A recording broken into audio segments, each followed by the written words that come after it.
Hello friends, welcome to marriage kitchen. இன்னைக்கு நம்ம கிச்சன்ல ரவா கேக் தான் பார்க்க போறோம். இது ரொம்ப ஈஸியா நம்ம வீட்ல இருக்க பொருளை வச்சு டக்குன்னு ரெடி பண்ணிடலாம். சாப்பிடுறதுக்கும் ரொம்ப சூப்பரா இருக்கும். இது எப்படி பண்றதுன்னு பார்க்கலாம். அதுக்கு முன்னாடி இருக்கும் நம்ம சேனலை சப்ஸ்கிரைப் பண்ணிக்கோங்க. மறக்காம பக்கத்துல இருக்க பெல் ஐகானை கிளிக் பண்ணிக்கோங்க. வாங்க வீடியோக்குள்ள போலாம். ஃபர்ஸ்ட் ஜார்ல ஒரு கப் ரவை சேர்த்துக்கலாம். இந்த ரவையை நான் ஃபர்ஸ்டே லைட்டா ரோஸ்ட் பண்ணிட்டு அதுக்கப்புறம் தான் அரைக்க போறேன். இது வந்து ரொம்ப நைஸா அரைக்காதீங்க, லைட்டா கொஞ்சம் கொரகொரப்பா இருந்தா கூட கேக் சாப்பிடும்போது ரொம்ப சூப்பரா இருக்கும். பாருங்க, இந்த அளவுக்கு தான் நான் அரைச்சி எடுத்துட்டு வந்திருக்கேன். ரொம்பவும் மையா அரைக்கல, இந்த அளவுக்கு தான் இருக்கு. இதை அப்படியே நம்ம எடுத்து வச்சிடலாம். அதே ஜார்ல அரை கப் சர்க்கரையை அரைச்சி எடுத்துட்டு வந்துடலாம்.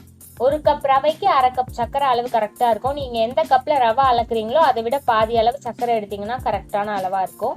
இப்போ நம்ம கேக் பேட்டர் ரெடி பண்ணிடலாம். அதுக்காக ஒரு பவுல்ல 1/4 கப் பால் சேர்த்துக்கிறேன். 1/4 கப் தயிர் சேர்த்துக்கலாம். தயிருக்கு பதிலாக நீங்க முட்டை கூட சேர்த்து செஞ்சுக்கலாம். இதுல 5 டேபிள் ஸ்பூன் கிட்ட எண்ணெய் ஊற்றிக்கலாம். அப்புறம் 1 டீஸ்பூன் வெனிலா எசன்ஸ் சேர்த்துக்கிறேன். இது எல்லாத்தையும் நல்லா பீட் பண்ணி எடுத்துக்கலாம். நல்லா கலந்து எடுத்ததுக்கு அப்புறமா இதுல நம்ம அரைச்சி வச்சிருந்த ரவையை சேர்த்துக்கலாம்.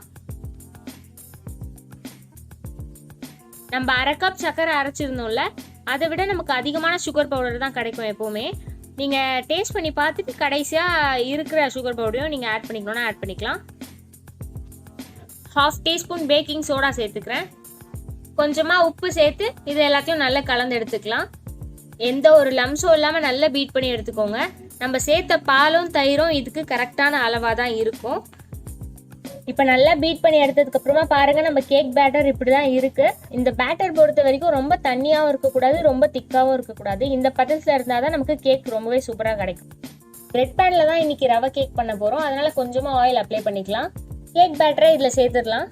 நம்ம வீட்டில் இந்த கேக் செய்யும் போது கிண்ணத்துல கூட எண்ணெய் கொஞ்சமா தேய்ச்சிட்டு அதுக்கப்புறமா இந்த பேட்டரை சேர்த்து செஞ்சோம்னா ரொம்ப சூப்பரா இருக்கும். இல்ல கேக் டின்ல கூட நம்ம செஞ்சுக்கலாம். நான் இன்னைக்கு அவன்ல தான் வைக்க போறேன். இந்த பிரெட் டின் சைஸ்ல நம்ம வீட்டில் பாத்திரம் இல்லை, அதனால தான் நான் அவன்ல இன்னைக்கு செய்ய போறேன். நம்ம சேனல்ல நிறைய கேக் ரெசிபி வீடியோலாம் போஸ்ட் பண்ணியிருக்கோம், பார்க்காதவங்க செக் பண்ணி பாருங்க. இப்போ நான் அவன்ல எடுத்துட்டு போய் வச்சுட்டு வந்துடுறேன். 180 டிகிரி செல்சியஸ்ல 25 மினிட்ஸ் டைமிங்ல செட் பண்ணிட்டு வந்துடலாம். நீங்க கடாயில செய்யறதா இருந்தா மீடியம் ஃப்ளேம்லயே ஒரு 30 மினிட்ஸ் கிட்ட வச்சு எடுத்துக்கோங்க, கரெக்டா இருக்கும். 25 மினிட்ஸ்க்கு அப்புறமா நம்ம ரவை கேக் சூப்பரா ரெடியா வந்திருக்கு. கொஞ்சமா சூடு ஆறுற வரைக்கும் நம்ம வெயிட் பண்ணலாம். சூடு ஆறுனதுக்கு அப்புறமா கத்தி வச்சு ஓரங்கள் எல்லாத்தையும் நம்ம கட் பண்ணி எடுத்துட்டு அதுக்கப்புறமா அன்மோல்ட் பண்ணிடலாம்.